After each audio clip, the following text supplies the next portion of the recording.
नमस्कार, आप देख रहे हैं इंडिया न्यूज डेली बुलेटिन और आपके साथ मैं हूं आंचल श्रीवास्तव। 7 अगस्त 2026 पिछले 24 घंटों की बड़ी खबरों और आज की अहम अपडेट के साथ आपका स्वागत है। तो चलिए शुरुआत करते हैं आज के राशिफल से।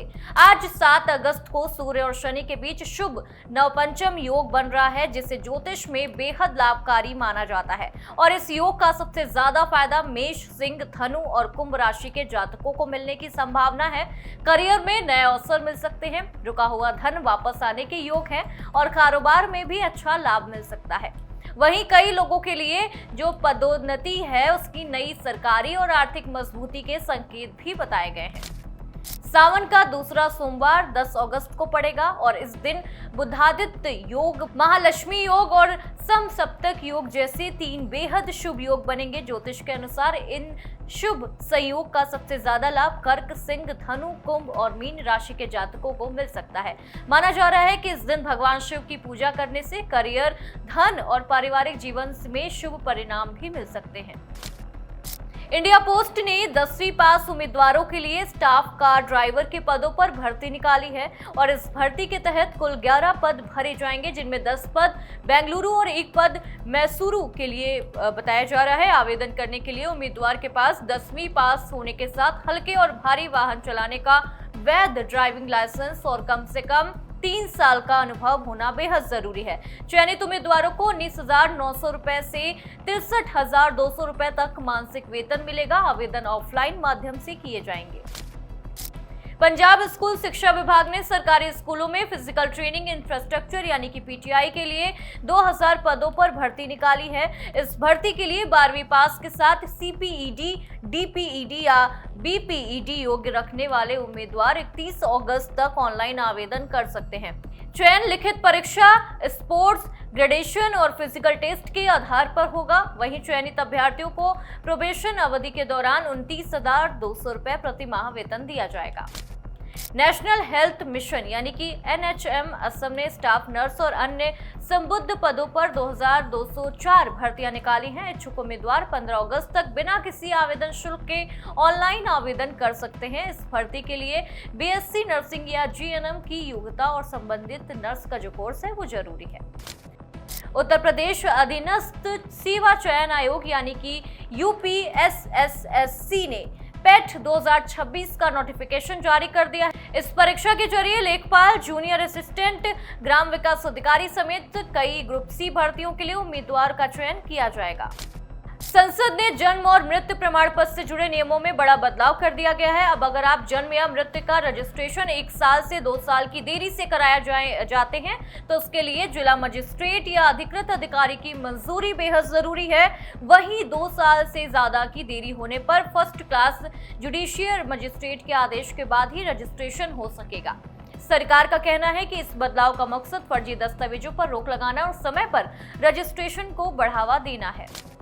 कानपुर लखनऊ एक्सप्रेसवे के उद्घाटन के कुछ ही दिनों बाद सड़क धंसने और खराब निर्माण की शिकायतों के बाद एनएचएआई ने बड़ा कदम उठाया है। मरम्मत पूरे होने तक इस एक्सप्रेसवे पर टोल वसूली रोक दी गई है, यानी फिलहाल वाहन चालकों को टोल नहीं देना होगा। इसके साथ ही निर्माण में लापरवाही के आरोपों पर ठेकेदार कंपनी और कई अधिकारी के खिलाफ कार्रवाई भी शुरू कर दी गई है।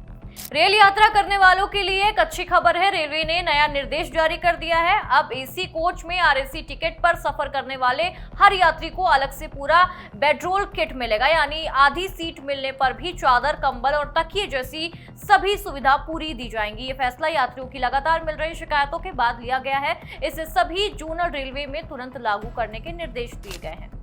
अब पीएफ से जुड़ी एक बड़ी खबर आ रही है। अगर आपने सालों पहले नौकरी बदली थी, आपका पुराना पीएफ अकाउंट बिना यूएएन के छूट गया था, तो अब उसे ढूंढना आसान हो जाएगा। ईपीएफओ इस महीने के आखिर तक नया जो PRAA PTI पोर्टल लॉन्च करने जा रहा है और इस पोर्टल की मदद से आधार के जरिए पुराने निष्क्रिय पीएफ खातों को खोजकर उन्हें मौजूदा यूएएन से लिंक किया जाएगा। इसके बाद कर्मचारी अपना पैसा ऑनलाइन ट्रांसफर या क्लेम भी कर सकेंगे। सरकारी आंकड़ों के मुताबिक ऐसे 30 लाख से ज्यादा निष्क्रिय खातों में करीब 9,300 करोड़ रुपए से ज्यादा की राशि फंसी हुई है।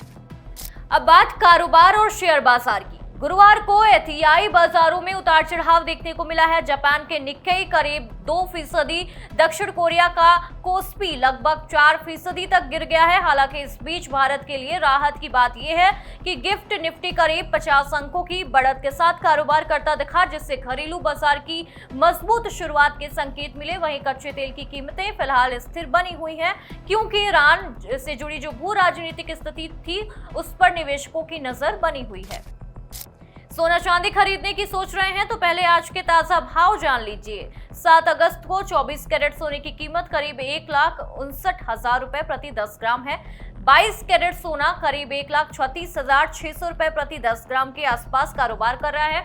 चांदी की बात करें तो चांदी का भाव करीब 2,15,000 से 2,27,000 रुपए प्रति किलो के बीच बना हुआ है। अंतर्राष्ट्रीय बाजार में उतार चढ़ाव और कमोडिटी मार्केट की चाल का असर घरेलू कीमतों पर देखने को मिल रहा है।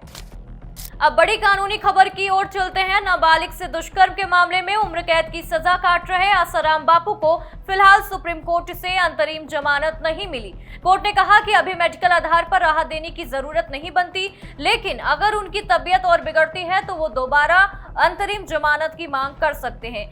एम्स की मेडिकल रिपोर्ट में भी कहा गया है कि उन्हें अस्पताल में भर्ती कराने की जरूरत नहीं है। हालांकि 24 घंटे मेडिकल निगरानी जरूरी है। वहीं आसाराम को फिलहाल राजस्थान हाईकोर्ट से 20 दिन की पैरोल मिली हुई है। अब एक ऐसी खबर जो आपकी सेहत से सीधे जुड़ी हुई है। देश के कई राज्यों में खाने पीने की चीजों में मिलावट का बड़ा खेल सामने आया है। अहमदाबाद में पुलिस ने करीब 30,000 लीटर नकली घी और बड़ी मात्रा में ऐसे केमिकल बरामद किए जिनमें पाम ऑयल को घी जैसा बनाया गया था। वहीं लुधियाना में भी 3,000 लीटर संदिग्ध घी जब्त किया गया है। इसके अलावा कानपुर में नकली हल्दी, मिर्च और धनिया बनाने की फैक्ट्री का भांडाफोड़ हुआ है, जबकि हैदराबाद में केमिकल से चमकाए गए मसाले पकड़े गए। जांच एजेंसियों ने लोगों से सस्ते और बिना भरोसे वाले ब्रांड के खाद्य उत्पाद खरीदने से बचने की अपील की है। अब बात शिक्षा की होगी। शिक्षा से जुड़ी बड़ी खबर आ रही है। उत्तर प्रदेश के सीतापुर में मिड डे मील की खराब गुणवत्ता का मामला सामने आया है। सोशल मीडिया पर वायरल वीडियो में बच्चों को पानी जैसी पतली सब्जी लापरवाही से परोसा गया खाना मिलता दिखाई दिया। मामला सामने आने के बाद शिक्षा विभाग ने तुरंत कार्रवाई करते हुए स्कूल की प्रिंसिपल को निलंबित कर दिया। साथ ही प्रिंसिपल और रसोइया के खिलाफ एफआईआर भी दर्ज की गई है। जिला प्रशासन ने अब सभी सरकारी स्कूलों में मिड डे मील की गुणवत्ता की जांच के निर्देश दिए। स्वतंत्रता दिवस से पहले राजधानी दिल्ली में सुरक्षा व्यवस्था कड़ी कर दी गई है। संभावित आतंकी खतरे और संवेदनशील इनपुट को देखते हुए पूरे शहर में हाई अलर्ट घोषित किया गया। लाल किले पर होने वाले मुख्य समारोह की सुरक्षा के लिए करीब 12,000 पुलिसकर्मी तैनात किए जाएंगे। इसके साथ ही एआई आधारित सीसीटीवी कैमरों से निगरानी की जाएगी और जो भी बम निरोधक दस्ता है, डॉग स्क्वाड और स्नाइपर्स भी सुरक्षा में मौजूद रहेंगे। वहीं रेलवे स्टेशन, बस अड्डों, सरकारी इमारतों, संवेदनशील इलाकों में भी चेकिंग और गश्त बढ़ा दी गई है। अब चुनाव से जुड़ी अहम खबर की बात कर लेते हैं। दिल्ली में मतदाता सूची के विशेष पुनरीक्षण का काम जारी है। चुनाव आयोग ने ये साफ कर दिया है कि 17 अगस्त तक न्यूमरेशन फॉर्म जमा कर दिया जाएगा और लोगों का नाम वोटर लिस्ट से हटाया जा सकता है। आयोग के मुताबिक सिर्फ 2 तरह के लोगों के नाम हटेंगे। पहले जिन्होंने फॉर्म जमा नहीं किया, दूसरे जो भारत के वैध मतदाता नहीं है। वहीं जिनका नाम 2002 की वोटर लिस्ट में नहीं है, वो अपने माता पिता या दादा दादी के रिकॉर्ड के आधार पर दोबारा सत्यापन कराकर मतदाता सूची में नाम शामिल करा सकते हैं। अब मौसम की खबर पे एक नजर डालते हैं। दिल्ली एनसीआर में बारिश का सिलसिला फिलहाल जारी रहने वाला है। गुरुवार को हुई भारी बारिश के बाद मौसम सुहाना हो गया है। लोगों को उमस से राहत मिली है। मौसम विभाग ने राजधानी के लिए येलो अलर्ट जारी कर दिया है और अगले कुछ ही घंटों में, कुछ ही दिनों पे रुक रुक कर बारिश, गरज और चमक और तेज हवाएं चलने की संभावना है। ऐसे में लोगों से जलभराव वाले इलाकों में सावधानी बरतने और मौसम अपडेट पर नजर रखने की सलाह दी गई है। अब रक्षा क्षेत्र से जुड़ी बड़ी खबर की बात करते हैं। भारत ने अपना पहला स्वदेशी one way attack drone call तैयार कर लिया है। आईजी डिफेंस द्वारा विकसित ये ड्रोन करीब 1000 किलोमीटर तक मार करने में सक्षम है और 7 से 8 घंटे तक लगातार उड़ान भर सकता है। इसमें 50 किलोग्राम तक पेलोड ले जाने की क्षमता है और ये दुश्मन के टैंक, बंकर और सैन्य ठिकानों पर सटीक हमला कर सकता है। इससे जल्द ही एलओसी और एलएसी पर तैनात किए जाने की तैयारी तेज है। रक्षा विशेषज्ञ इससे भारत की स्वदेशी क्षमता और मेक इन इंडिया अभियान के लिए एक बड़ा कदम मान रहे हैं। अब बात अंतर्राष्ट्रीय खबर की कर लेते हैं। अमेरिका और मैक्सिको से आयात की गई जलेपिनो मिर्च को लेकर बड़ा फूड सेफ्टी अलर्ट जारी किया गया है। इन मिर्चों में जो सल्मोनेला बैक्टीरिया है वो मिलने के बाद 27 राज्यों में 345 लोग संक्रमित पाए गए, जबकि 36 लोगों को अस्पताल में भर्ती कराना पड़ा। एहतियातन के तौर पर बड़े रेस्टोरेंट चेन इन मिर्चों का इस्तेमाल रोक दिया गया है और संबंधित खेप को बाजार से वापस मंगाया जा रहा है। स्वास्थ्य एजेंसियों ने लोगों से दूषित खाद्य पदार्थों से सतर्क रहने और फूड सेफ्टी नियमों का पालन करने की अपील की है। हॉर्मुज जल डमरू मध्य को लेकर जारी तनाव के बीच ईरान ने दावा किया कि ओमान के साथ नए समुद्री मार्ग पर बातचीत अब अंतिम दौर पर पहुंच चुकी है। ईरान का हमला है कि अगर ये समझौता होता है तो जहाजों की आवाजाही आसान हो सकती है। हालांकि तेहरान ने ये भी साफ कर दिया कि इस क्षेत्र की सुरक्षा की पूरी गारंटी नहीं होगी, क्योंकि अमेरिका की सैन्य मौजूदगी और तनाव अब बना हुआ है। आपको ये भी बता दें कि हॉर्मुज दुनिया के सबसे अहम समुद्री व्यापारिक मार्गों में से एक है, जहां से वैश्विक तेल और LNG सप्लाई का बड़ा हिस्सा गुजरता है।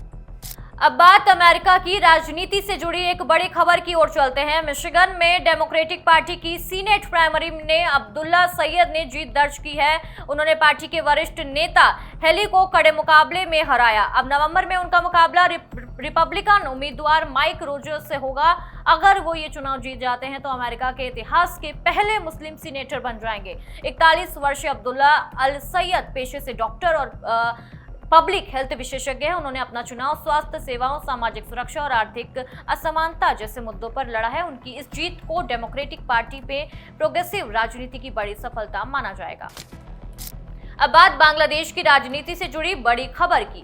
देश की पूर्वी प्रधानमंत्री शेख हसीना ने ऐलान किया कि वो बांग्लादेश जरूर लौटेंगी। नई दिल्ली से वर्चुअल कार्यक्रम के दौरान उन्होंने कहा कि उन्हें ना जेल जाने का डर है और ना ही मौत का। साथ ही उन्होंने भारत को बांग्लादेश का पुराना और भरोसेमंद मित्र बताया। वहीं हसीना के इस कार्यक्रम पर बांग्लादेश की मौजूदा सरकार ने कड़ी आपत्ति जताई। ढाका का कहना है कि भारत की धरती से उन्हें मंच देना उनकी संप्रभुता का अपमान है और इससे दोनों देशों के रिश्तों पर असर पड़ सकता है। इस बयान के बाद बांग्लादेश की राजनीति में एक बार फिर हलचल तेज हो गई। अब बात भारत की रक्षा ताकत से जुड़ी बड़ी खबर की।